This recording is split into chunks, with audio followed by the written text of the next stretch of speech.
kuendelea na ibada iliyo mbele yetu. Karibu mchungaji.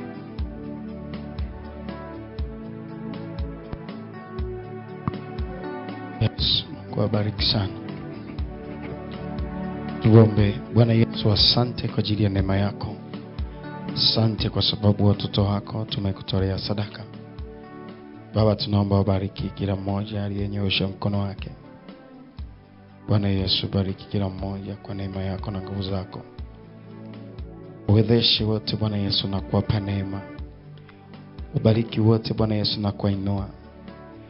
Wewe ndiye Mungu mwenye nguvu na mwenye mamlaka, wewe kutenda mambo makubwa na ya ajabu.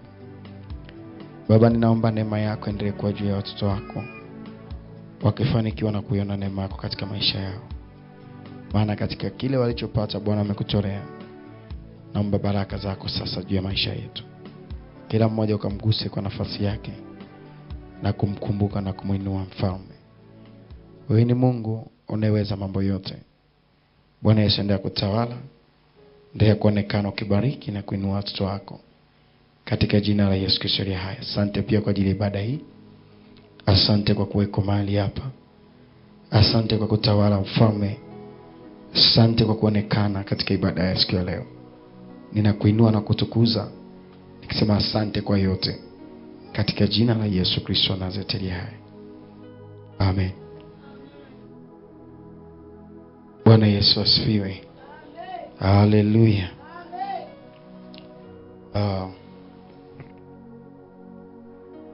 Mungu wetu ni mwema sana. Naongea kwa ajili ya kushinda vita, sababu wengine wameshindwa, lakini wewe Mungu amekupa neema ya kufika. Sema amen. Na siku ya leo naliona toka asubuhi ya kwamba ibada yake ni njema sana, ya kwamba ibada yake ni njema sana. Lakini Shetani naye anatambua hayo. Anafanya kila njia ili kuwazuia watu wasiweze kupokea kile ambacho Mungu amekusudia. Bwana Yesu asifiwe.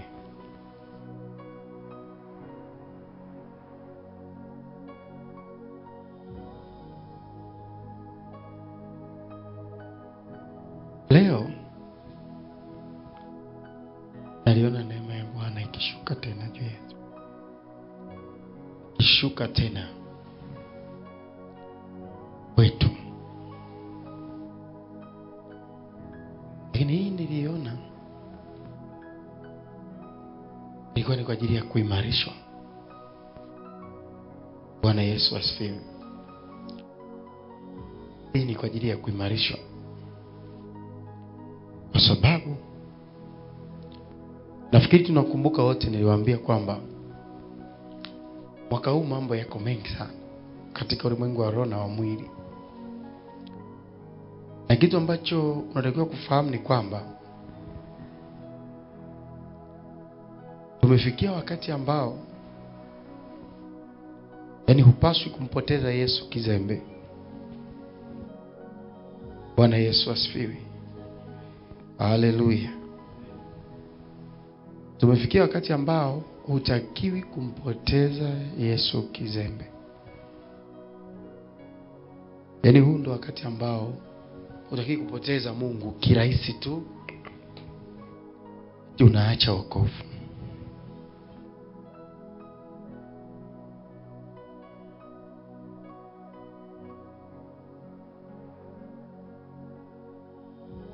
Huu ndo wakati ambao mtu anatakiwa kusimama kwenye usahihi.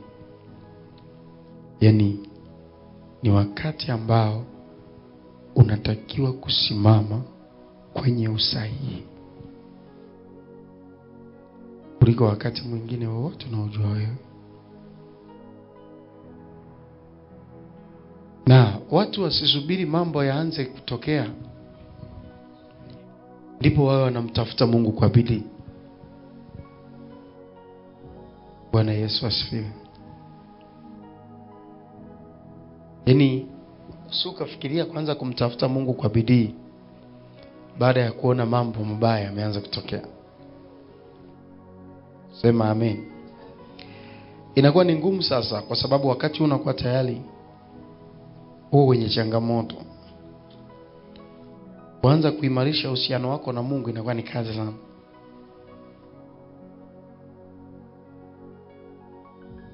Kwa inapasa saa hizi kuendelea kujiimarisha sana. Watu wa Mungu, hatari inakuja. Kama hamwamini, ila aminini ninalowaambia, hatari inakuja. Na inakuja kutimiza unabii. Bwana Yesu asifiwe. Unabii unakuja kutimizwa. Ni Mungu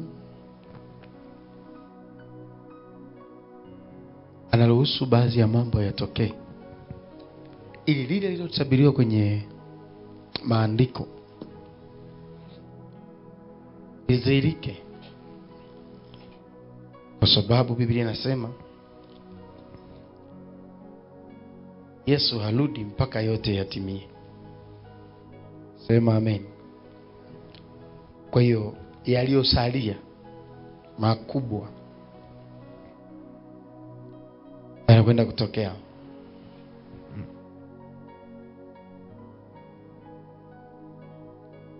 Mimi nakushauri shike sana Mungu.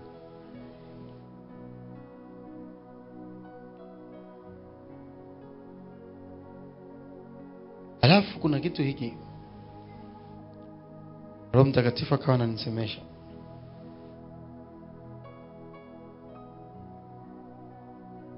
Kwa habari ya changamoto zinazokuja.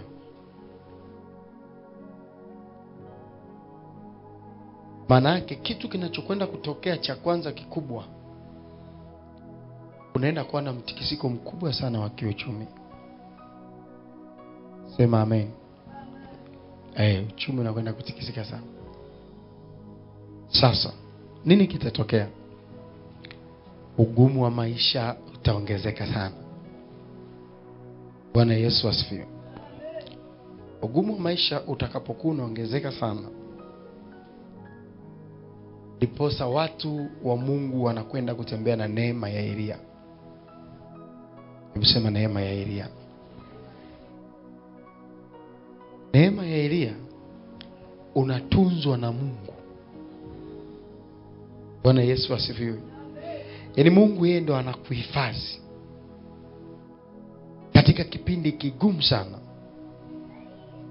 Lakini wewe Mungu atakuwa anakuhifadhi kwa njia anazozijua yeye mwenyewe. Bwana Yesu asifiwe. Watu wa Mungu, mnisikilize vizuri sana. Unaona vile watu tunawasisitiza sana kukaa na Mungu wakati wakiwa na unafuu. Yaani wakati ambao uko na amani, kama maombi yanakubali kuomba, yendo wakati wako wa kuomba sana.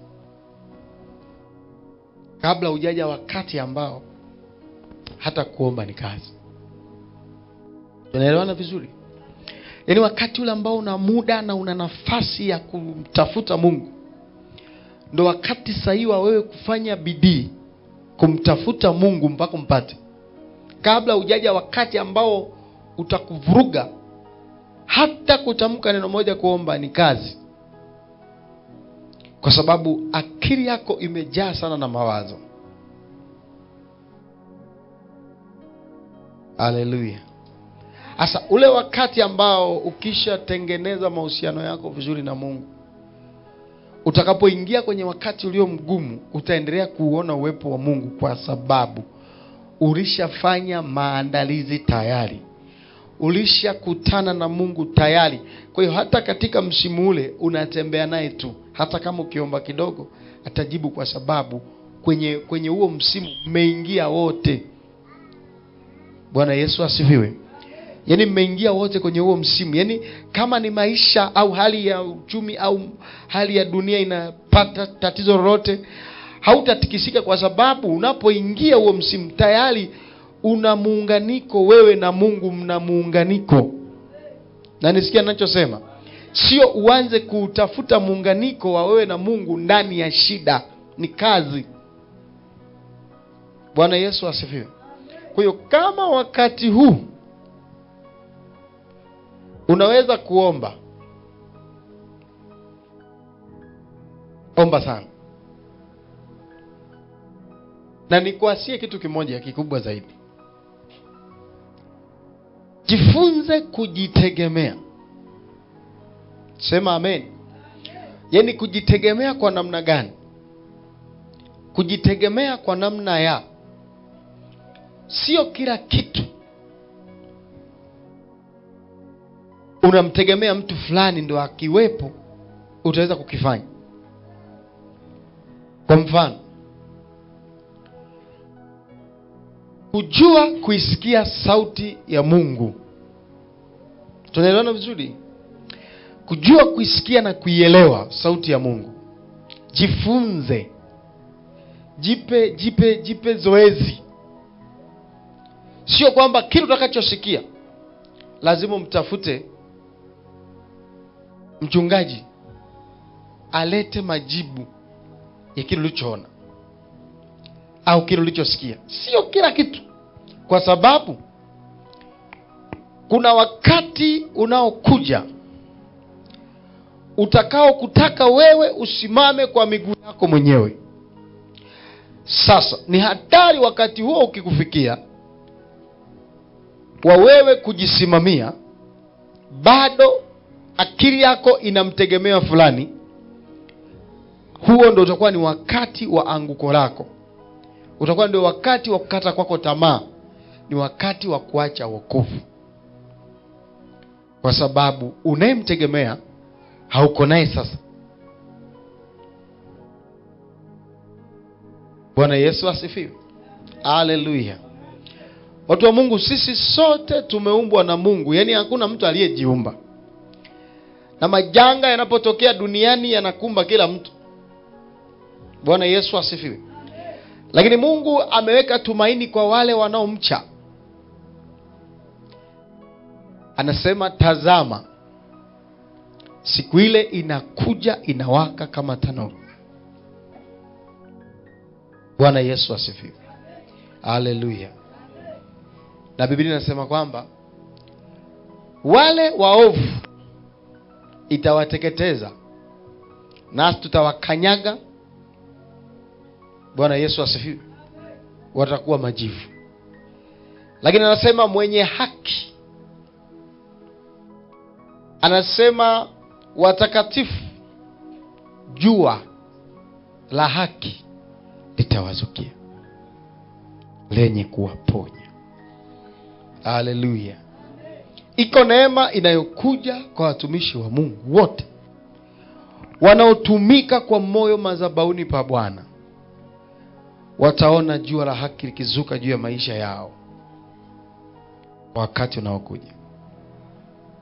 Ila mimi ninachotaka ujiandae. Jifunze kumsikiliza Mungu. Jifunze kumwelewa Mungu. Jifunze kujua Mungu amesema nini.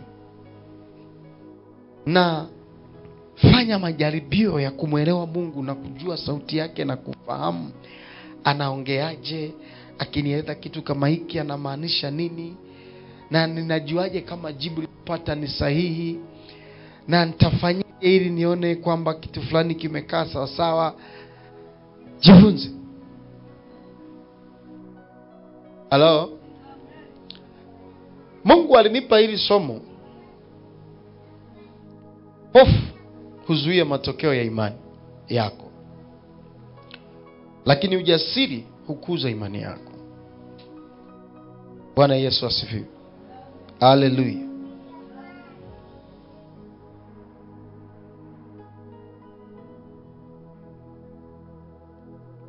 Lakini ujasiri huikuza imani yako.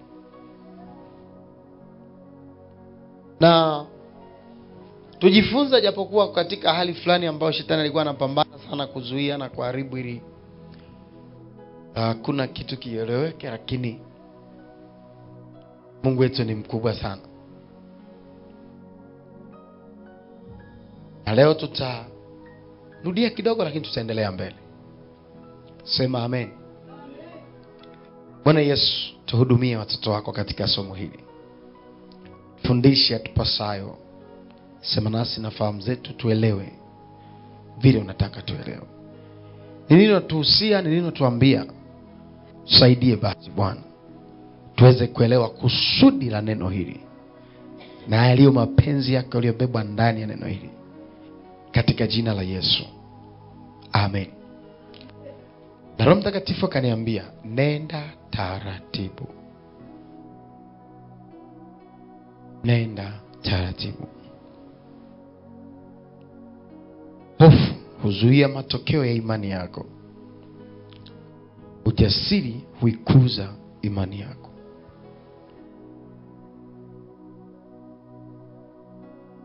Nisoma kitabu cha Mathayo 14. Wacha nirudie kidogo. Mathayo 14. Na hapa Mungu alinipa habari za Petro. Habari za Petro, Mathayo 14. Mstari wa 27 mpaka 31. Biblia inasema, mara Yesu alinena akawaambia, jipeni moyo, ni mimi, msiogope. Petro akamjibu akasema, Bwana, ikiwa ni wewe, niamuru nije kwako juu ya maji. Akasema, njoo Petro, njoo. Petro akashuka chomboni, akaenda kwa miguu juu ya maji ili kumwendea Yesu. Lakini alipouona upepo akaogopa, akaanza kuzama, akapiga yowe akisema, Bwana, niokoe. Mara Yesu akanyosha mkono wake, akamshika, akamwambia, ewe mwenye imani haba, mbona uliona shaka? Bwana Yesu asifiwe. Na hapa nilikuwa nakufundisha kwamba hofu inazuia matokeo ya imani. Na nilikufundisha kwamba unapoamini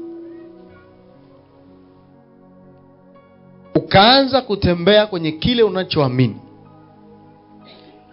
ukiingiza hofu kidogo, unaua matokeo ya kile ulichokiamini. Bwana Yesu asifiwe. Manake kabisa ulichokiamini Mungu anaona kinaenda kukupa matokeo. Lakini matokeo hayaonekani kwa sababu gani? Katikati ya imani kuliingizwa hofu.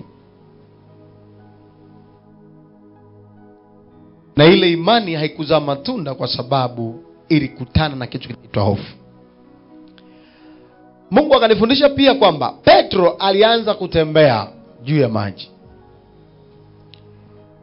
Ndio mtume peke yake ambaye amewahi kutembea juu ya maji. Ni kweli? Bwana Yesu asifiwe. Alipoanza kutembea juu ya maji akaweza na akawa anatembea. Lakini shida ilitokea wapi? Kwenye upepo. Bwana Yesu asifiwe. Haleluya. Upepo ulipokuwa ukimjia akaingiza hofu, akazama.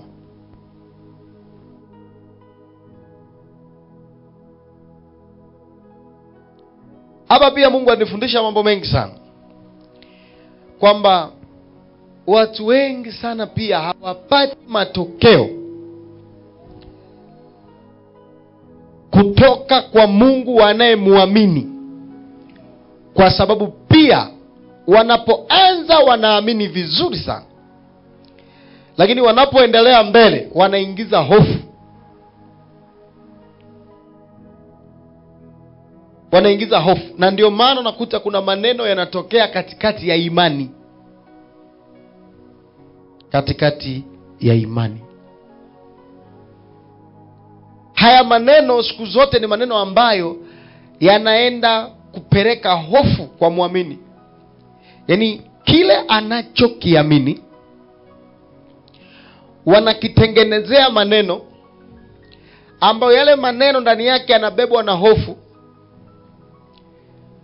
ili anapoyasikia yatengeneze hofu ndani yake, alafu kila alichokuwa nakifanya aache, au kila alichokuwa nakiamini asiendelee kukiamini. Bwana Yesu asifiwe. Utanielewa vizuri tu.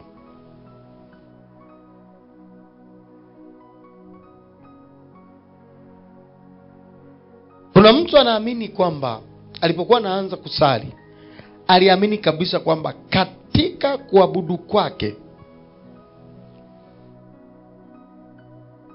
na kujitoa kwake kutampa matokeo. Lakini bahati mbaya ni kwamba alipoendelea mbele akakumbana na kitu kinaitwa hofu. Ngoja nikuonyeshe jambo moja hapa. Wakati nasoma kuna kitu Mungu akawa ananifundisha pia.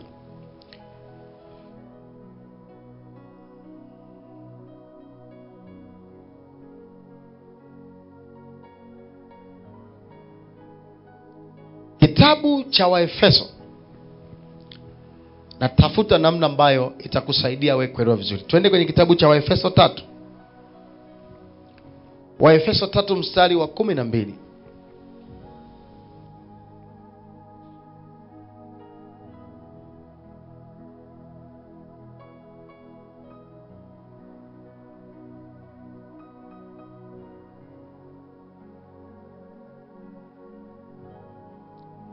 Kitabu cha Waefeso sura 3 mstari wa 12, Biblia inasema, katika yeye tunao ujasiri na uwezo wa kukaribia katika tumaini kwa njia ya kumwamini.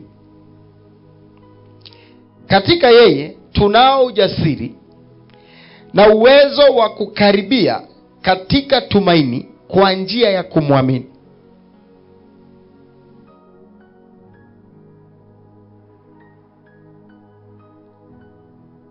Sasa huyu mtu anapoanza kwenda na Mungu, aidha ni kwenye biashara, aidha ni kwenye utumishi tu kama utumishi, au kwenye mpango wake wowote, anapenda sana aanze na Mungu. Na anaanza na Mungu kwa ujasiri mkubwa, na ule ujasiri unamuonyesha tumaini, na ili tumaini linaonekana kwa njia ya kuamini. Yaani amemwamini Mungu, akawa na ujasiri wa kufanya anachofanya, kwamba Mungu atanisaidia, na kwa kufanya hivyo akaanza kuliona tumaini katika ile imani aliyonayo. Lakini shetani atakachopambana nacho, na Mungu akanifundisha kwamba anachopambana nacho kikubwa sana kwenye maisha yako, akuondolee ujasiri katika kuamini. Bwana Yesu asifiwe. Aondoe ujasiri katika kuamini. Manake kinyume cha ujasiri ni hofu au ni woga. Kwa hiyo kitu anachokitumia kikubwa sana kwa ajili ya kuua tumaini lako, kwa ajili ya kuua imani yako, ili ile imani isilete matokeo, anatengeneza hofu.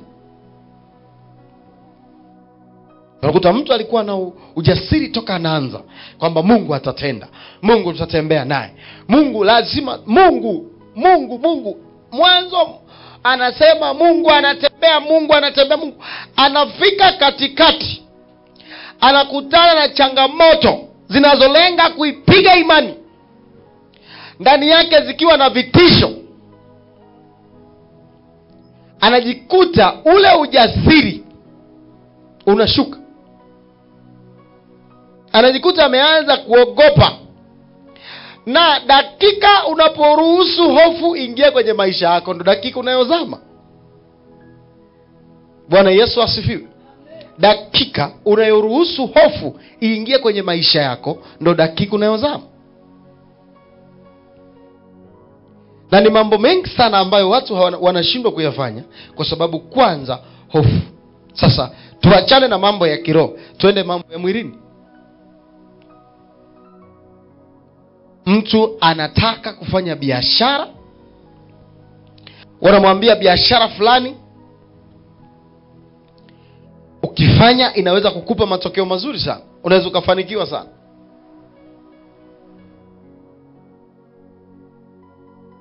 Anapata ujasiri kwamba kama ndo hivyo na mimi nitafanya.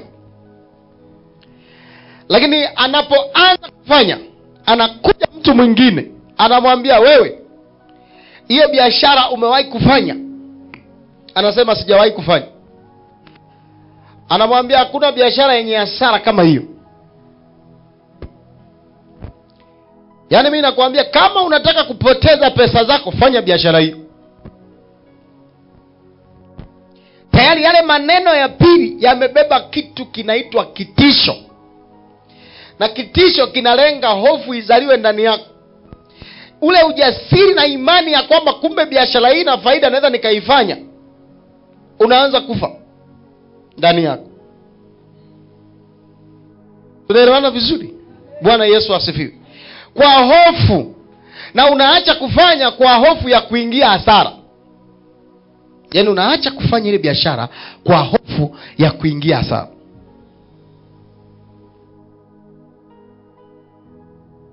Asema nipoteze pesa zangu zote hizi. Hawakuniambia, sema my father, nimewahi kufanya hiyo biashara iniingiza hasara sana. Ni lini utazigundua njia za shetani za kuzuia mafanikio yako? Ni lini? Kwa sababu kama kila kitu utakachotishwa kwamba hiki ukikifanya kinaleta hasara, hiki ukikifanya hakiwezi kukupa faida, hiki ukikifanya kitakuletea sijui nini, unaogopa utakuja kufanya kitu chochote kwenye maisha yako. Kwa sababu kila kitu unaofea hasara. Mimi nafikiri hasara pia wakati mwingine ni sehemu ya kujifunza. Bwana Yesu asifiwe. Haleluya. Hasara wakati mwingine ni sehemu ya kujifunza. Unajua, hii kitu nilifanya kweli kiliniingiza hasara, lakini hii hasara nilikosea wapi? Bwana Yesu asifiwe. Haleluya. Kwa sababu ule ujasiri unaua kila aina ya vitisho, kila aina ya hofu inayotengenezwa kwenye maisha yako. Pale unapoamini au unapoamua, ukiingiza kitu kinachoitwa hofu, hautakaa uone matokeo kwenye maisha yako. Kwa sababu shetani ndio njia pekee anayotumia kuwafanya watu waendelee kuwa masikini. Kwa sababu muda wote wanahofia kupoteza. Hawajui kwamba wakati mwingine kupoteza ni kujifunza. Halo? Bwana Yesu asifiwe. Haleluya. Wakati mtu anasema kwamba hii biashara umewahi kufanya itakutia hasara sana, ungesema na mimi nataka nikaione hiyo hasara inatokeaje. Haleluya. Bwana Yesu asifiwe. Haleluya. Wakati ule wanakutia hofu, sema umeokoka. Wewe unafikiri wokovu ni lele mama? Hata fulani alikuwa ameokoka naye akaacha wokovu. Hata fulani naye alikuwa ameokoka naye akaacha. Wewe ndio utaweza? Bora ungeendelea tu kuwa vile vile. Tayari wanakutia hofu. Yaani kuna hofu wanakuwekea kwamba kile ulichoamua, lile badiliko ulilolitaka, yaani wanakutiisha kwamba ni hauliwezi. Bwana Yesu asifiwe. Lakini kumbe lile badiliko ndio lilikuwa limebeba hatima yako. Kwa sababu wengine hawatakuja kupata hatima. Nakwambia ukweli, hata mwingine anayenisikiliza. Bwana Yesu asifiwe. Yaani kuna hata mwingine anayenisikiliza huko nje, hata kuja kuona hatima nzuri ya maisha yake bila kuwa na Mungu. Haleluya. Yaani bila kuokoka haji kuyaona maisha mpaka anaenda kaburini. kwa sababu ndiko Mungu alikomwekea, ndiko baraka zake zilikokaa huko. Bwana Yesu asifiwe. Haleluya, haleluya. Lakini sasa akitaka kwenda huko, na shetani anajua kabisa kwamba huyu mtu akiokoka tu ndio baraka zake zimekaa huko, anaweka vitisho vya kila aina. Nikwambie kitu, njia pekee kubwa ambayo shetani anitumia kuua hatima za watu, kuwazuia watu wasifanikiwe, ni hofu au vitisho. Unanisikia anachosema? Bwana Yesu asifiwe. Haleluya. Na hakuna silaha kubwa katika ulimwengu wa roho ambayo maadui wanaweza kuitumia na wakakupata kirahisi kukutisha. Haipo. Hofu. Halo? Bwana Yesu asifiwe. Hofu. Sasa kuna mtu umeanza vizuri na Bwana, umeanza vizuri na Mungu, umeanza vizuri na kuratibu mipango yako yote, kwamba Mungu atafanya hapa, Mungu atafanya pale. Lakini kuna vitu vinavyoitwa upepo.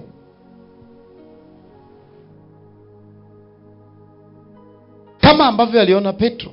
Hii ilikuwa ni shule tu, sio kwamba ilikuwa ni shule tu. Ilikuwa ni shule tu ya kumwonyesha Petro kwamba tuone kwamba Petro ameogopa na ameanza kuzama. No, kuna kitu Mungu alikuwa anafundisha. Yesu alikuwa anatoa shule. Kila jambo Yesu alikuwa anatenda alikuwa ni shule. Tunaelewana vizuri? Kwamba unapoanza kuamini, ondoa hofu. Unapoanza kuamini, anasema kama ni wewe kweli Yesu, niruhusu na mimi nije juu ya maji. Akamwambia njoo, na akaanza kutembea.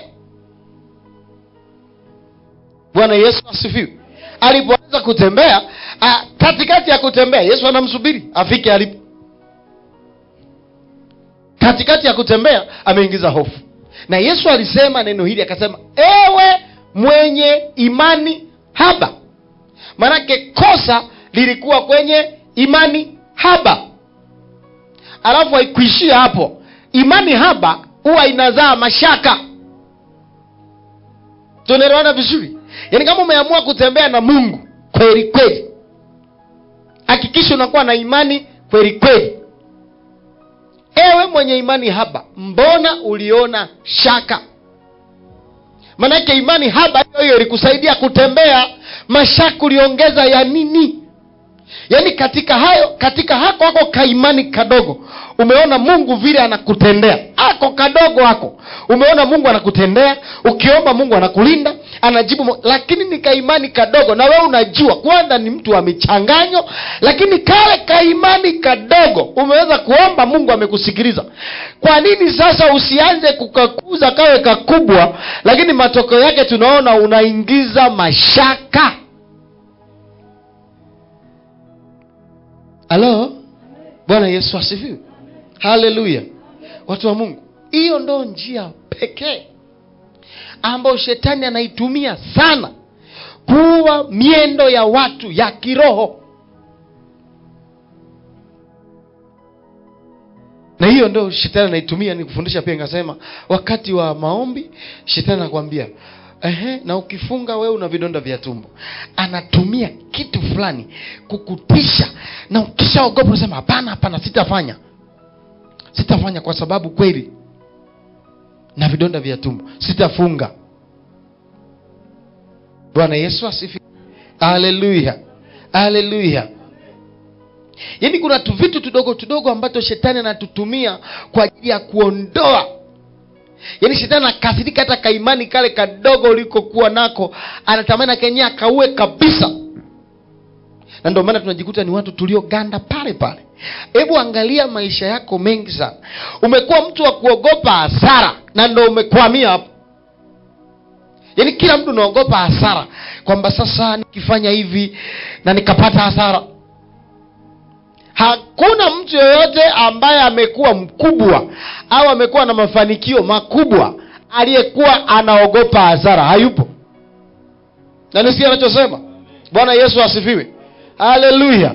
Mtu anawekeza kwenye biashara, anawekeza labda kufuga, anawekeza milioni 10, milioni 20. Alafu mifugo yote inakufa. Na anarudia tena. Tunaelewana vizuri? Bwana Yesu asifiwe. anawekeza tena zingine nyingi zaidi ya zile. Bwana Yesu asifiwe.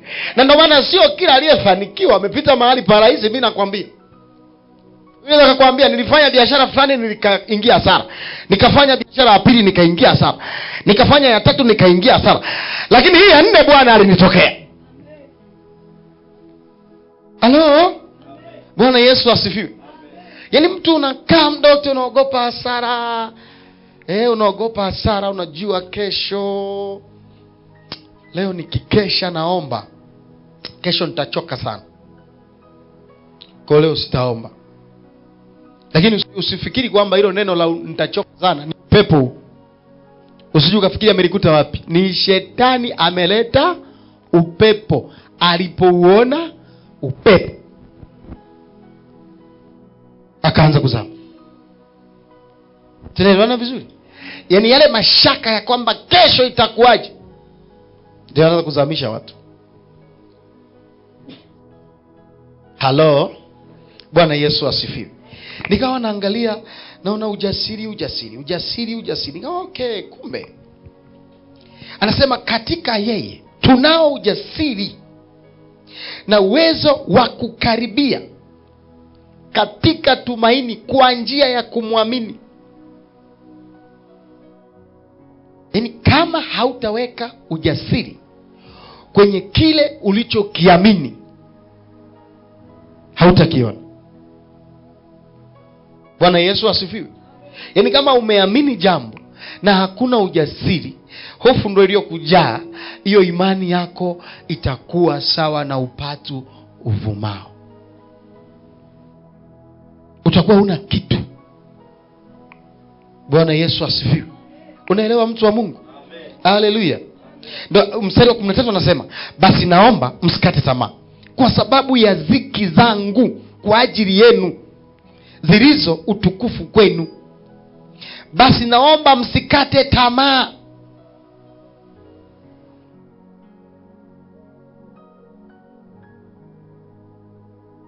Kwa sababu ya nini?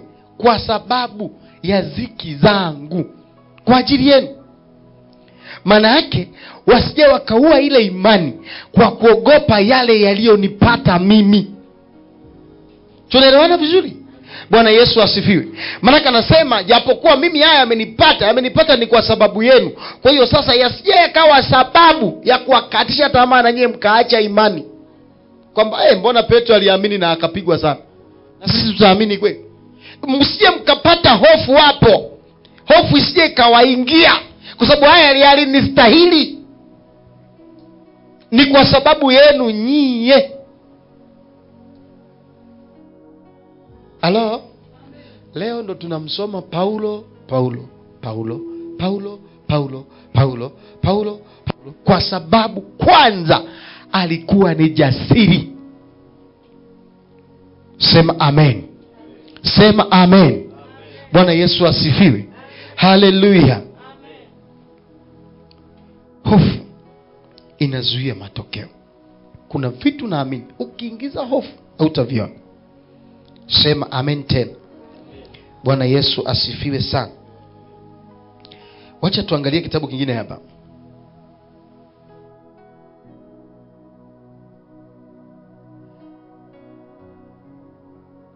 Na kitu kingine ambacho unatakiwa kuchunga, chunga sana maneno unayoyasikia yasipande hofu ndani yako. Chunga sana maneno unayoyasikiliza yasipande hofu ndani yako, yasija yakaua imani yako. Chunga sana, kwa sababu pia ndiyo njia ambayo shetani anaitumia sana kuua imani ndani ya watu. Maneno. Bwana Yesu asifiwe. Maneno.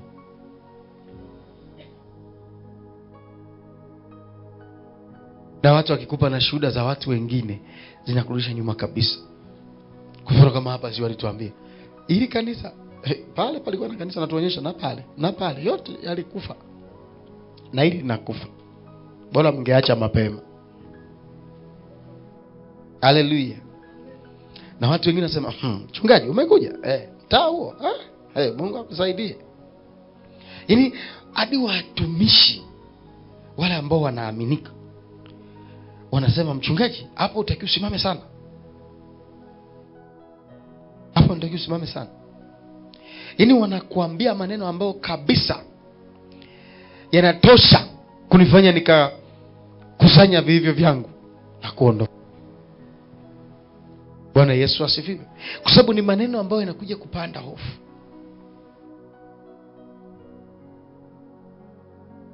Sasa mtumishi wengi wamekuja hapo wamejitahidi lakini wameshindwa. Sijui wewe labda Mungu nani. Hebu sema hofu. Sema hofu. Hofu inaua matokeo ya imani. Kama imani ulionayo ilitaka kukupa matokeo, lakini kabla matokeo hayajatokea umeingiza hofu, pusha habari yako. Matendo yaliyokuwa yanatendeka yalikuwa yanatosha kabisa kutufanya tuogope, kwa sababu ilikuwa ni mishale, unapigwa mshale, yani ukipigwa kimbora moja inatosha kabisa kusema sirudi tena kuomba kesho. Yani kuna kitu wanakufanyia, yani walikuwa wanafanya kitu wachawi, yani ambacho yani ilikuwa inatosha kabisa kesho kusema sirudi, kwa sababu umefika wakati hapa ndani ukifika tu kushika maiki kwanza kuomba ilikuwa changamoto. Uendi muda mrefu lazima wakupate na kimbora ya moto kabisa. Lakini hatukurudi nyuma, tukasema yani wakitupiga mara moja sisi tunapiga mara 7. Kwa hiyo yani iwe shida kwao. Kuna hawa tulikuwa tunawajua ni wa kujitolea, unaweza ukaomba ukapiga maombi mkaweka ulinzi kila mahali, lakini wao wanatokea katikati ya utulivu, vurugu zinaanza. Bwana Yesu asifiwe. Katikati ya utulivu, yani mmeshaomba sasa, mmechoka, mnaona kabisa hali ni shwari, dakika 2 mbali mnashangaa hali imechange.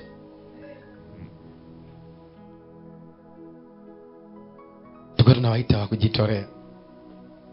Yani wao wenyewe mmeshaomba mmemaliza ndo wanasubiri. Yani wanaweza usifanye fujo, mkatulia mkapiga paja upande ulinzi huku ulinzi kule. Mkimaliza tu ndo wanaanza kupanga mishale. Najua hapa sasa ni salama, tuendelee. Halo? Bwana Yesu asifiwe. Haleluya. Sasa tulikuwa tunachanganyikiwa, unakutani mmepiga afu unashangaa ghafla katikati vimeanza vimbora, ghafla tu vurugu zimeanza za kiroho, fujo tu hakutulii, mara mtumishi alikuwa anahubiri shida imeanza kaeka.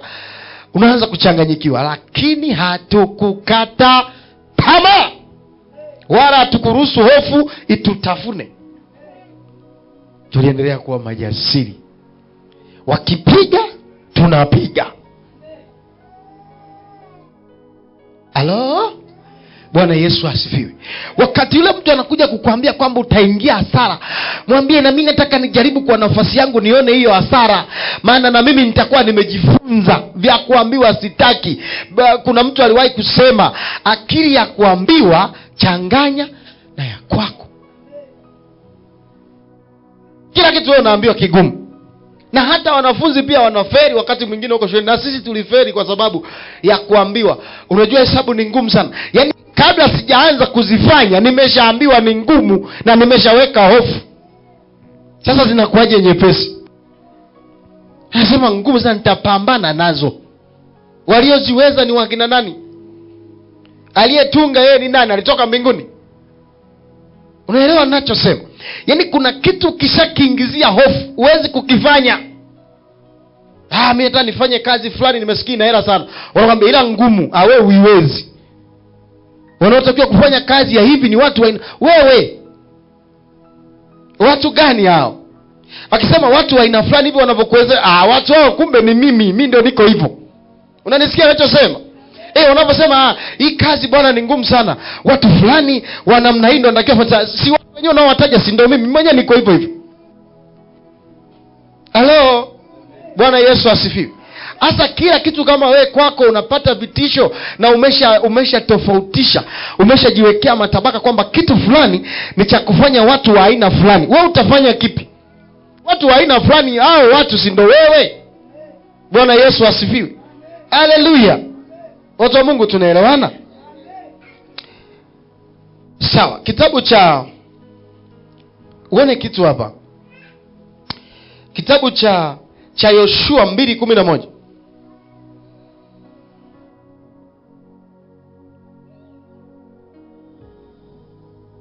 Hapa nataka nikuonyeshe vitu vingi sana.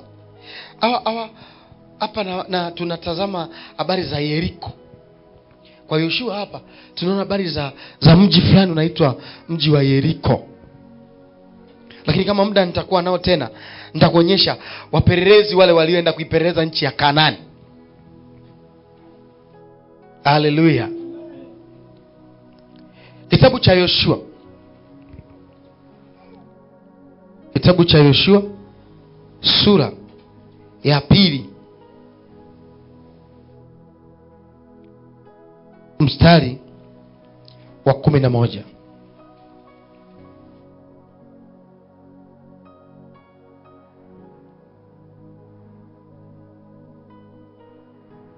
Ujue Mungu naye anaenda na watu ambao ni majasiri. Nilikufundisha hapo.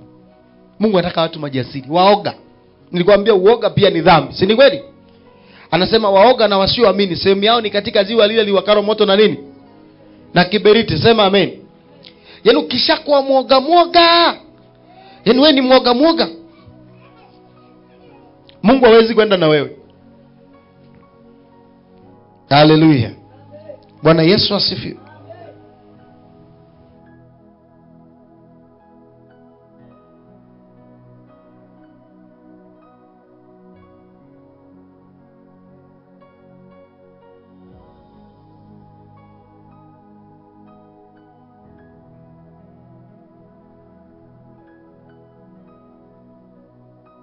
Wacha tusome hapo kwanza. Biblia inasema kitabu cha Yoshua sura ya 2 mstari wa 11. Na mara tuliposikia hayo, mioyo yetu iliyeyuka, wala haukusalia ujasiri wowote katika mtu awaye yote kwa sababu yenu. Kwa kuwa Bwana Mungu wenu, yeye ndiye Mungu katika mbingu juu ya juu na katika nchi chini. Bwana Yesu asifiwe. Na mara tuliposikia hayo, mioyo yetu iliyeyuka. Sasa hapa nini nataka nikuonyeshe? Anasema mara tuliposikia hayo, tuliposikia mioyo yetu iliyeyuka. Nimekwambia jilinde sana na maneno yanayokuja kwenye maisha yako, vitu wanavyokusemesha watu fulani.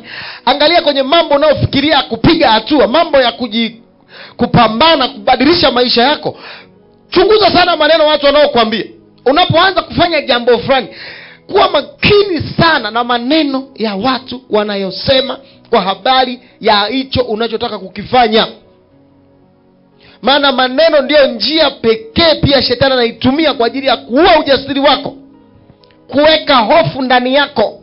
Na ile hofu haina lengo lingine, ina lengo tu la kukuzamisha. Bwana Yesu asifiwe. Haleluya.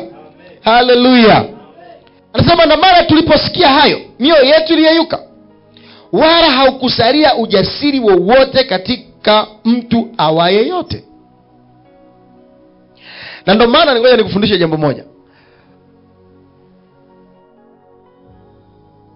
Yesu alipokuwa anafundisha na hata anapoondoka kwenda mbinguni, na hata alipoziona changamoto zilizoko duniani, aliwaambia wale wanafunzi wake, jipeni moyo, kwa maana mimi nimeushinda ulimwengu.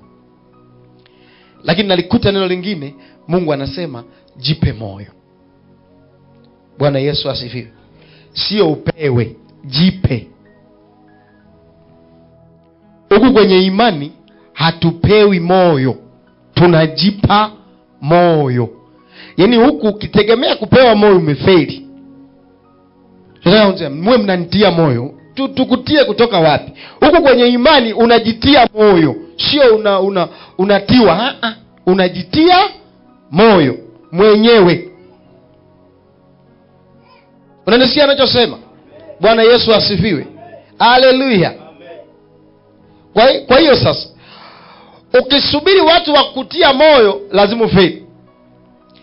Kwa sababu hawa wakuja kukutia moyo mara nyingi wanakuja kinyume chako. Na wao wanatazama upepo pamoja na wewe. Alafu wao wanakuwa ni watu wa kuongezea uzito wa jambo ndani ya moyo wako. Unanisikia ninachosema? Bwana Yesu asifiwe. Haleluya. Ndio maana Bwana anasema jipe moyo. Jipe moyo. Anasema na mara tuliposikia hayo mioyo yetu iliyeyuka. Yaani hii mioyo inayeyuka, wamesikia, hawajaona. Yaani kama ndio hivyo sasa, hiyo biashara ndio iko hivyo. Basi wacha niache tu nifanye biashara nyingine. Yaani kama ndio iko hivyo. Anaposema kama ndio iko hivyo, maana yake hana uhakika naye, ila amesikia na moyo wake umeyeyuka kwamba kama ndo kazi hiyo iko hivyo ngumu kiasi hicho, basi wacha nitafute kazi nyingine. Maana yake yale maneno yamepanda hofu ndani, yameua ujasiri wa kufanya hicho. Haleluya. Mimi nafikiri ndo ningekuwa mtu mmoja wapo wa kuwapandia hofu watu kwenye kilimo cha nyanya. Bwana Yesu asifiwe. Yaani mtu anayelima nyanya mimi asijage kuniuliza hata kuniomba ushauri, asije, kwa sababu hakuna zao la ajabu kama nyanya. Bwana Yesu asifiwe. Haleluya. Unapanda asubuhi, unakaa siku 2 zimeota vizuri,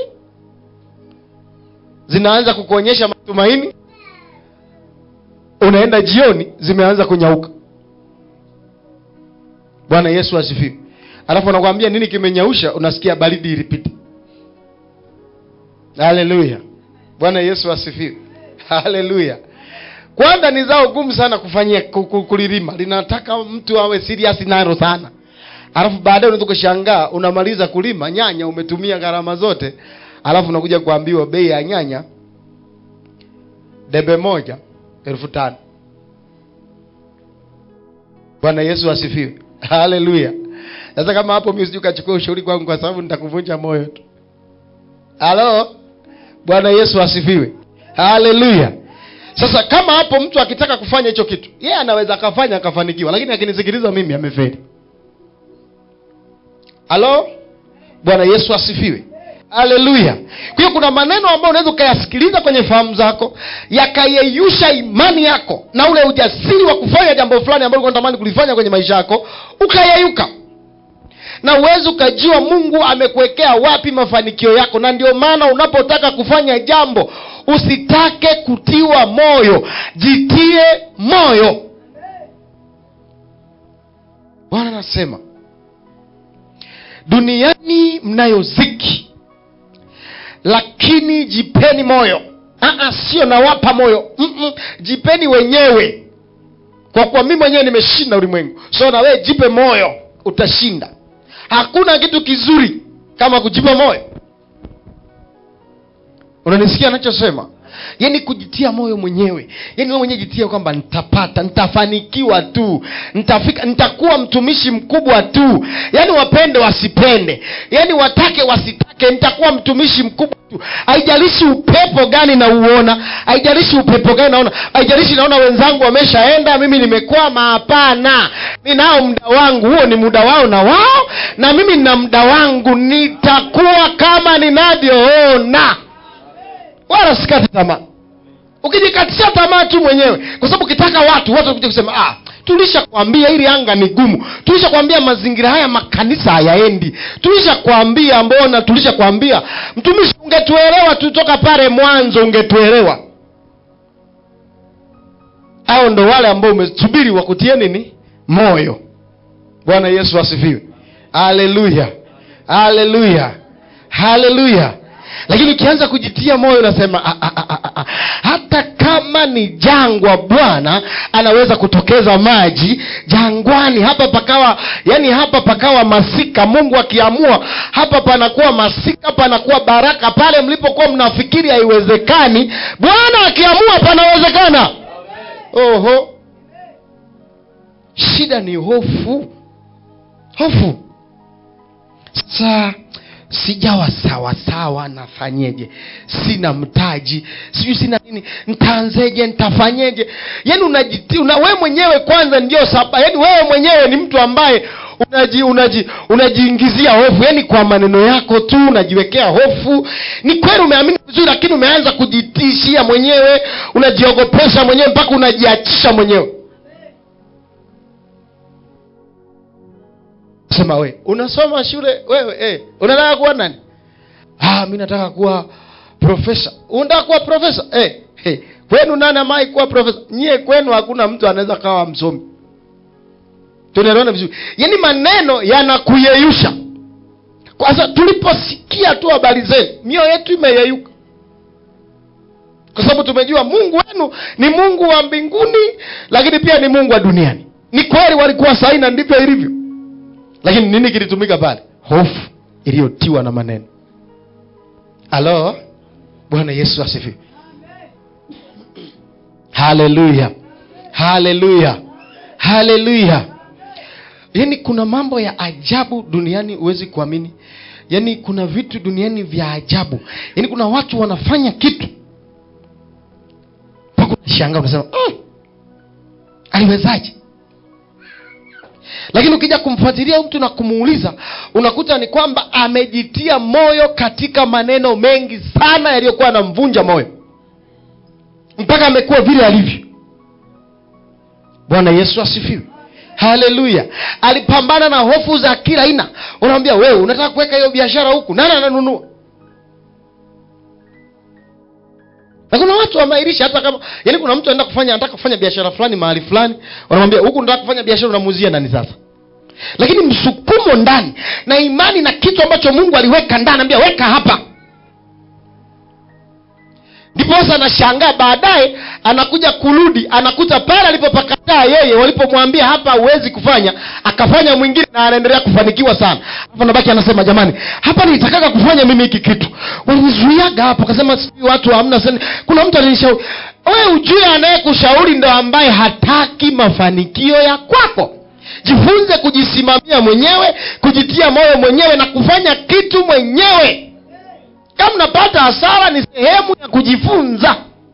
Na nisikia watu wa Mungu. Bwana Yesu asifiwe. Haleluya. Unataka kuwa nani? Unataka kuweje? Unataka uweje? Unataka kufanyeje? Unataka uwe mtu wa aina gani? Ondoa hofu. Simamia huo msimamo. Unataka kuwa fulani. Yeye fulani alipita hapa, alipita hapa, na mimi napita. Haijalishi alikutana na nini. Kama yeye ni mwanadamu aliweza kupita. Elia alikuwa mwanadamu kama sisi, mwenye tabia pamoja na sisi. Lakini aliamuru mvua isinyeshe miaka 3.5 na haikunyesha. Hata sisi kwa sababu ni wanadamu kama Elia tunaweza kufanya makubwa zaidi hata na Elia. Hasa tusifie kwenye vitu vidogo ukatishiwa katika eneo dogo. Kitu kidogo tu kikakutisha ukaacha. Alafu niwaambie kitu kingine watu wa Mungu. Ondoeni hofu ya kufa. Unajua hofu ya kufa? Na hiyo ndio imekaa na shetani anaitumia sana. Sema amen. Hofu ya nini? Ya kufa. Watu wa Mungu, kufa kupo. Na kila mtu atakufa. Mnanisikia anachosema? Lakini usitoke kwenye msimamo wa imani yako na kile unachofanya kwa kuhofia kufa. Mnanisikia watu wa Mungu? Bwana Yesu asifiwe. Yaani ukikaa hapo tukakaa na hofu ya kufa, huwezi kufanya kitu chochote. Mimi siwezi kuendesha gari. Mimi hiyo kazi za magari, hizo kufa ni mara moja. Kuna watu wameendesha magari toka mdogo mpaka mzee, amestaafu na hajawahi kufa. Unanisikia ninachosema? Bwana Yesu asifiwe. Lakini kuna mtu amekaa na hofu anasema magari nisieni kafa haraka. Unanisikia ninachosema? Lakini kumbe neema yake ndio ipo huko. Bwana Yesu asifiwe. Yaani kuna mtu amekaa na hofu, hasa wewe kaza kujenga hizo, unasimama kule juu. Wewe nikiporomoka nikianguka, wewe. Yaani kila kitu anatafutia sababu ya kufa.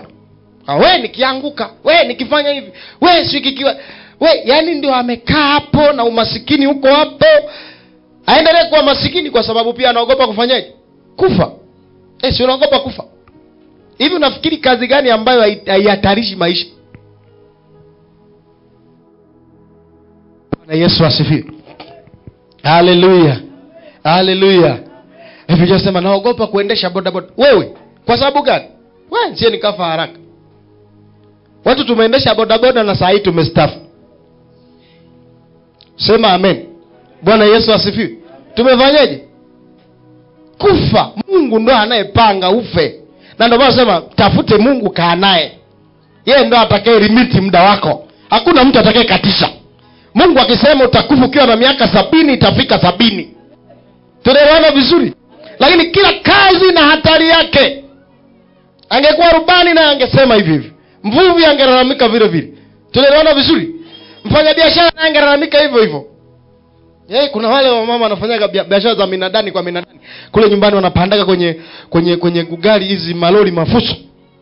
Wanabembea kwenye magari mle, wa mama wanene hao, na wanabembea, anakuambia. Ambeba na biashara yake pale, vingine amefunga kiunoni, ameshikilia bomba.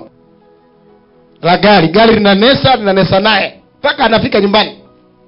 Bwana Yesu asifiwe. Lakini anafanya vitu vikubwa kwenye mji sio kawaida. Tunaelewana vizuri? Angekuwa anahofia kufa. Wataniroga nitakufa. Wewe.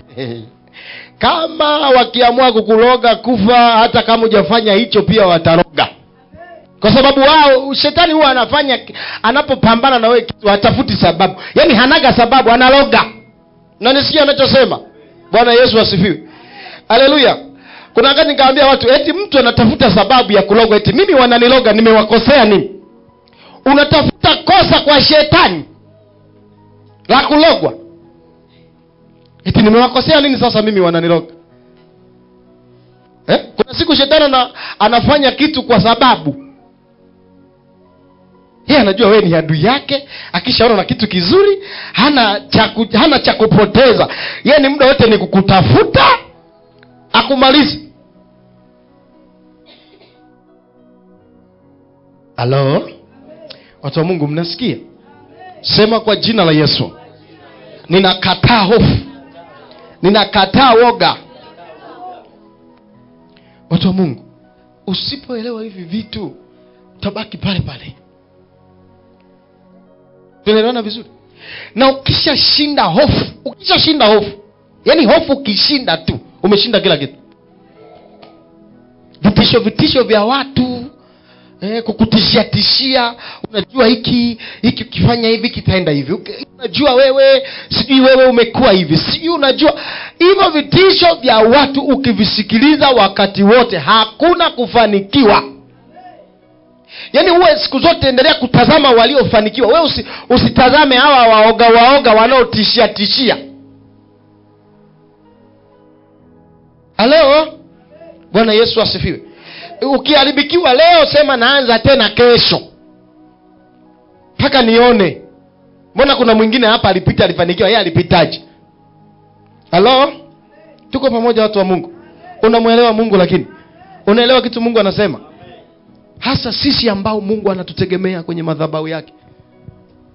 Lazima kuwa wajasiri. Sio kuwa waoga. Mashaka. Bwana Yesu asifiwe. Unakuta mpaka leo mtu anaogopa kuomba usiku, eti anaogopa usiku. Na unaweza kumuuliza anaogopa kitu gani, hata kukuelezea hawezi. Ila shetani alichofanya, anaweka tu hofu. Bwana Yesu asifiwe. Haleluya. Kama watu wanaweza wakakesha baa, wanapiga makelele, wanakunywa pombe, wanafanya mambo machafuchafu usiku wa manane na wako huru, si zaidi mtu wa Mungu? Wewe hofu unaitoa wapi?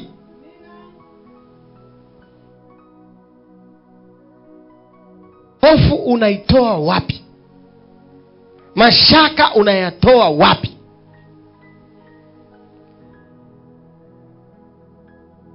Na nikwambie, hiyo hofu ni shetani anakuletea kwa sababu anajua wewe unachokifanya sio cha upande wake. Ni Mungu gani asiyowafadhili watu wake? Ni Mungu gani? Tunaona vizuri? Nikwambie ukweli, ukiwa unafanya ya kwa shetani unakuwa na amani ya shetani. Ukiwa unafanya ya kwa Mungu unakuwa na amani ya kwa nani? Kwa Mungu. Ukikuta kumetokea shida, kama kuna hofu fulani, jua tayari uvamizi umekuja. Kuna mtu anataka nisifanye ile ninalofanya. Maana shetani ukigundua muda mwingine ni mtu ambaye ana wivu tu. Yeye vyake kule anafanya atumbuguzi, ila tukifanya vyetu anakuja kusumbua. Unaona? Sisi wakati anafanya vitu vyake kule sisi tumetulia tu.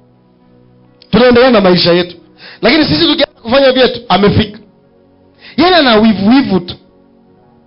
Bwana Yesu asifiwe. Si ndo akija na wivu wake ndo ndakiwa ale kichapo. Na tunakuwa na uhalali kabisa wa kumkunguta kwa sababu amefikiria kazi sio muhusu. Sema amen. Sema amen. Na ndio maana ukiingia kumtandika, hebu piga vizuri vizuri. Piga vizuri, na kama yuko ndani ya mtu mpaka masikio yanyofoke. Sema amen.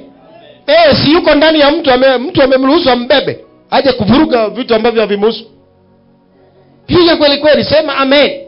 Bwana Yesu asifiwe. Haleluya. Kuna wakati mwingine Yesu akasema hapa siwaondoi mapepo ila nawaondoa wenyewe. Aliingia kwenye hekalu mlakuta wameanza kufanya biashara.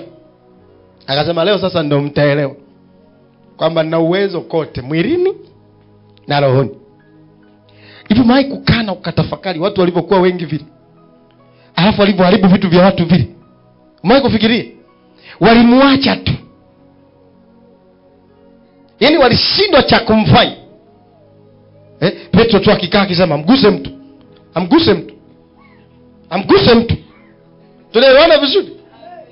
Yeye anamwaga vitu, anapeperusha vinjiwa, fukuza vikondoo, fukuza nini. Petro aguse mtu. Haleluya. Bwana Yesu asifiwe. Wakakamata wakasema sasa nyie huyu wasituzingue na Petro wake. Akakamata wakasema nenda kumporomosha kwenye bonde huko akafie huko. Biblia inasema alipita katikati yao. Hey! Haisira Yesu mwanaume. Sema amen. Sema amen. Apokea ubabe wa warokole kwa jina la Yesu. Na wewe mbabe kwa jina la Yesu, kwa sababu liye naye na wewe ni mbabe vile vile. Sema amen. Unajua unashindwa kuwa mbabe kwa sababu pia ni muoga. Yaani ni muoga. Yaani uoga ndio unasababisha usiwe mbabe. Yaani muoga. Nikiamua hapa kutunisha vizuri hawatanibeba juu juu hapa. Halo? Nyie watu. Mimi nasikia raha sana. Bwana Yesu asifiwe. Yaani nasikia raha sana. Hivi najiona kuna wakati mimi nakuwa hatari sana. Tunaelewana vizuri?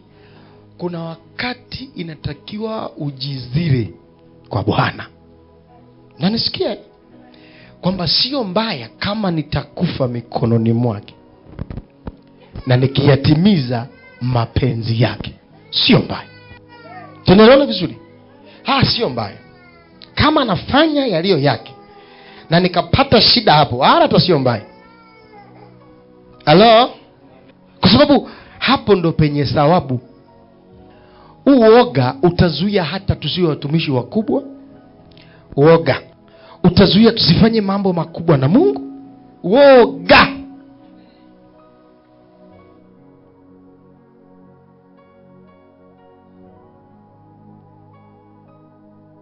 Inajua wewe wake ndio, yani wewe ndio wa mwisho. Wakishahangaika wakija kwako iwe ni final. Na nisikia? Yani wewe ndio wa mwisho kwa kubadilisha mambo ili aliko hivyo. Litakuwa hivi. Litakuwa hivi kwa sababu gani? Nimesema litakuwa hivi kwa jina la Yesu. Asiguse mtu. Tunaelewana vizuri? Hili litaenda hivi. Haleluya. Bwana Yesu asifiwe. Tukafika wakati hapa tukasema usiku wa leo wachawi wote kulala. Wote kulala. Yaani asipite takataka yoyote kwenye anga hili. Yaani wote kulala. Hatutaki ya bundi au paka. Yaani yeye kulala. Nalala usiku kuko kimya. Mwanangu asema, wametufuata usiku, tufungulieni njia. Natufungia njia, tufungulieni njia. Tunaelewana vizuri? Kwa nini mnatufungia njia? Tufungulieni njia. Sasa wewe naye mwenye mdomo wewe. Kulala. Tunaelewana vizuri? Hallelujah. Hallelujah. Wamepoteana hata hatuwaoni tena. Walienda wapi hata hatujui. Mnanisikia? Wengine ngozi kwa zinawaserendeka. Tunaelewana vizuri? Hallelujah. Wakikuona mikojo inatoka. Ya mikojo inatoka yenyewe, yani mnakutana na mtu mikojo inaanza kushuka.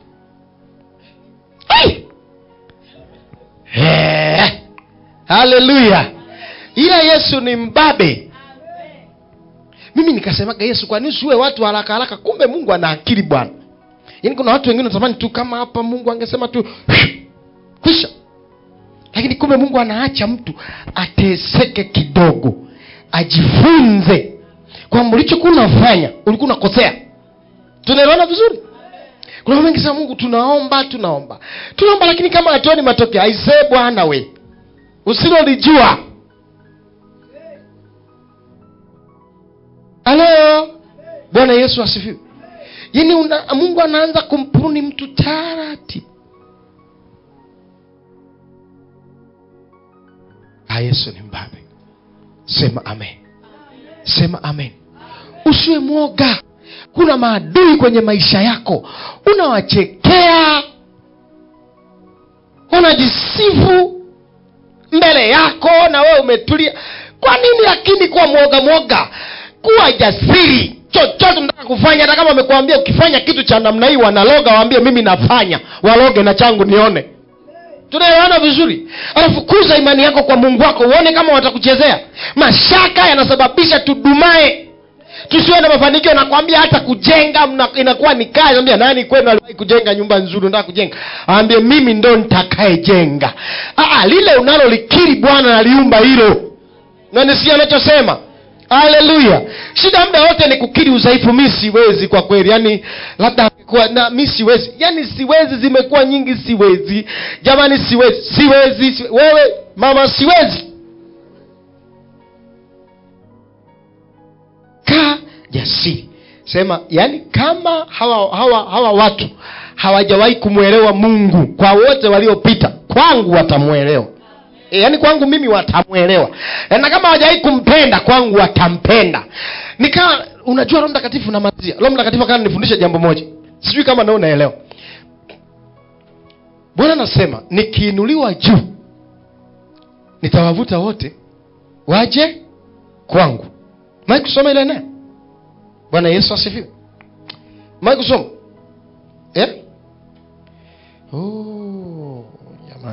Jamani.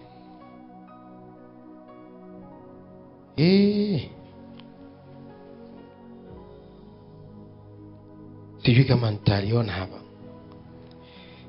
Katarabasa. Karabasa kata. Rapashota. Reketerebasa. Rekasakata. Yohana 12 mstari wa ngapi? Yohana 12 mstari wa 32. Sawa? Tuone hapo Yohana 12 mstari wa 32 Yeah. Anasema nami nikiinuliwa juu ya nchi nitawavuta wote kwangu. Tunaelewana vizuri? Bwana Yesu asifiwe. Anasema nami nikiinuliwa juu ya nchi nitawavuta wote waje kwangu. Unajua hiki kitu Roho Mtakatifu kana nifundisha. Akaniambia mwanangu, hii sentence na mimi nilifikiriaga kwamba ni ile ya kipindi kile alichokuwa anasema kwamba akiinuliwa juu manake akishapaishwa mbinguni. Nafikiri ndio nilikuwa nawaza hivyo, kwamba Yesu atakapokuwa ameshamaliza kazi na kwenda mbinguni atawavuta wote waje kwake. Sasa nilikuwa sijaelewa. Kumbe sisi tunaelewana vizuri, tukimfanya Yesu awe juu, yaani kwenye eneo hili lote tukimfanya Yesu awe juu, kila mtu amuone, kila mtu amuelewe Yesu wetu, anasema na hao wengine wote atawavuta waje kwake. Unaona kitu alikuwa anafundisha kwamba ukiniinua mahali watu wakiniona, ukiniinua mahali watu wakielewa kile nafanya, ukiniinua mahali watu wakitambua kazi zangu, ukiniinua mahali watu wakinijua, nitawavuta hao wote waje kwangu. Mvuto ni kile kilichofanyika kimemuinua, likitendeka jambo la kumtukuza kwenye eneo.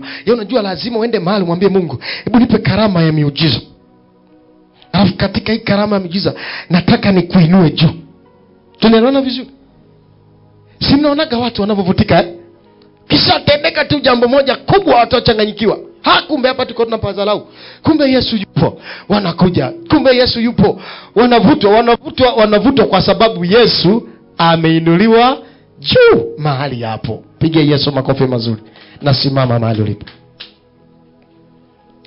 Haleluya. Bwana Yesu asifiwe. Umegundua kuhusu hofu utafeli sana. Siwezi kulima. Kulima kazi. Waliolima wameniambia hawataki ulime, maana wanajua soko litakuwa dogo, wanataka wewe ununue. Ndio maana nakwambia kulima kazi sio kazi, kwa sababu wanapanda mwindi mmoja wanavuna mahindi 1000. Wanalima mwindi, wanapanda mwindi mmoja wanavuna 1000. Wanataka na wewe usilime. Ukilima soko litakuwa alipo, na wakwambia kulima kazi. Sasa tumegundua tutalima wote. Haleluya. Sema Bwana Yesu, ninakataa hofu, ninakataa mashaka, nakataa hofu, nakataa mashaka. Nimekuamini, ninaomba ujasiri, siri ndani yangu uumbike. Nakataa mashaka, nakataa woga kwa damu ya Yesu, kwa jina la Yesu, kwa damu ya Yesu.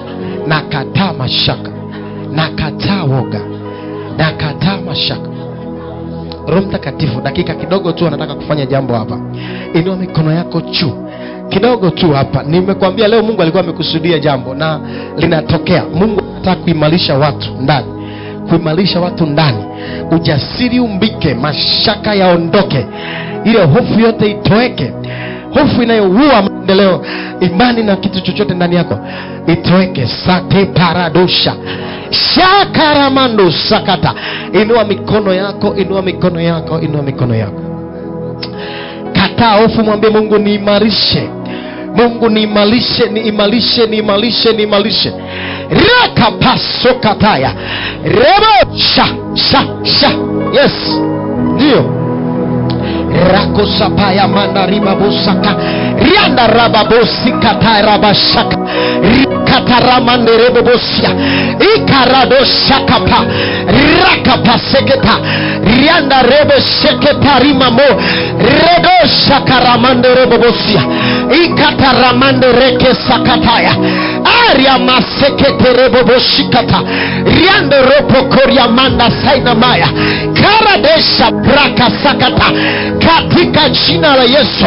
Rimo saina maya kata riba bosha shakata rababa sekete rima sia maita nebo keria ina sete rebo boshata raka pasakata rababosha ikaramanda reketaya rianda rima sika rada bashende ikataraba bosika tapawa karadosha manda rianda reketa isaita prakata rabaya esatika rababa shende rebo bosa ikaradosha karamanda reketaya ina zaina maya reke prakataya lorosha karamanda reke seketa ina sheita breke naya maita paya ikorebo sika nabo shika pawa lorosha katara mando rima faya shakarabasi ndio shekerebo rakapasia rekete rakakaka rado seketa rika. Kuna kitu kinatokea rika pasina moria shata. Mungu anafanya kuimarisha mtu leo. Mungu anakuimarisha, niamini ninachosema. Rako sapaya nderebosha indarina maya katariba bosa kata ria. Kamwambia Mungu, niimarishe, imarisha ndani, imarisha ndani, imarisha mwendo wangu, imarisha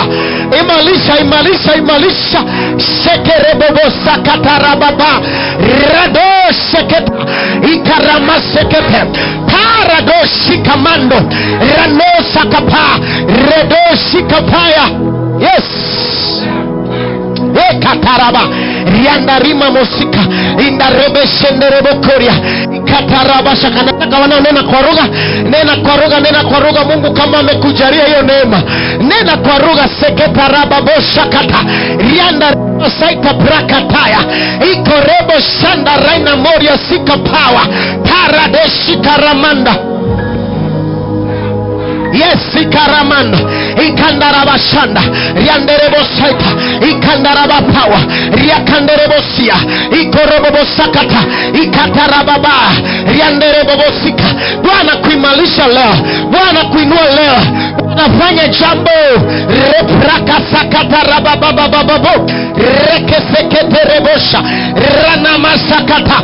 Naachia neema, naachia neema uimarike, naachia neema uimarike, uimarike sasa. Rapa sakata uimarike sasa. Naachia neema, naachia neema, naachia neema kwa jina la Yesu. Raka paseketa rababosha. Bwana imarishe system ya maombi kwenye maisha yako. Bwana imarishe system yako, ujasiri ndani yako. Bwana imarishe system ya imani ndani yako. Bwana imarishe, akuimarishe sasa. Yes, shaka paradoshe keta riakana ribabosa kata rianda rebeseketaya ikaramande rebosa indaraba shakata rianda rebokorodosaka rapaka sekete indashikorobosia indaredebosaka prakata rabababa shende rebokoria mandasikata rakapasekete rebo paradeshikata.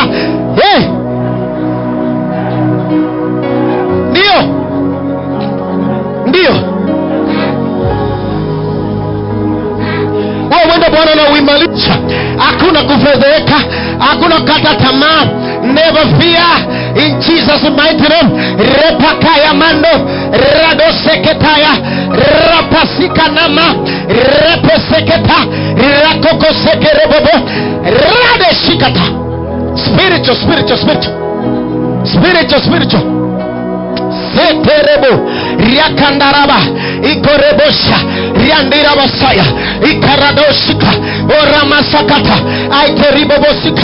Inawezekana kabisa mbele yako kuna vitu vya kukatisha tamaa, mbele yako kuna vitu vya kukufedhesha, mbele yako kuna vitu vya kupunguza mwendo, lakini Bwana sema leo anamuimarisha mtu katika hali yake ya kiroho na kimwili. Bwana ondoa mashaka, naondoa woga. Bwana ondoa mashaka, ondoa woga. Bwana ndiye anaachilia nguvu za kukuimarisha. Unaimarika. Yes, sakata radosheketa ikandarababosa riakatarababo remenderebosaka riandirabashende inderebokoria ikarabasakata rapakasekete rapakashanda ikorobosa inamaya ikanderebosia. Hata kama kuna kitu chochote kitaka kupunguza mwendo, kitaka kufedhesha, kitaka kuchelewesha, kitaka kurudisha nyuma, kwa jina la Yesu Bwana kuimarishe, Bwana kuimarishe. Mashaka yaondoke, hofu yaondoke, woga uondoke, ujasiri utokee. Ndio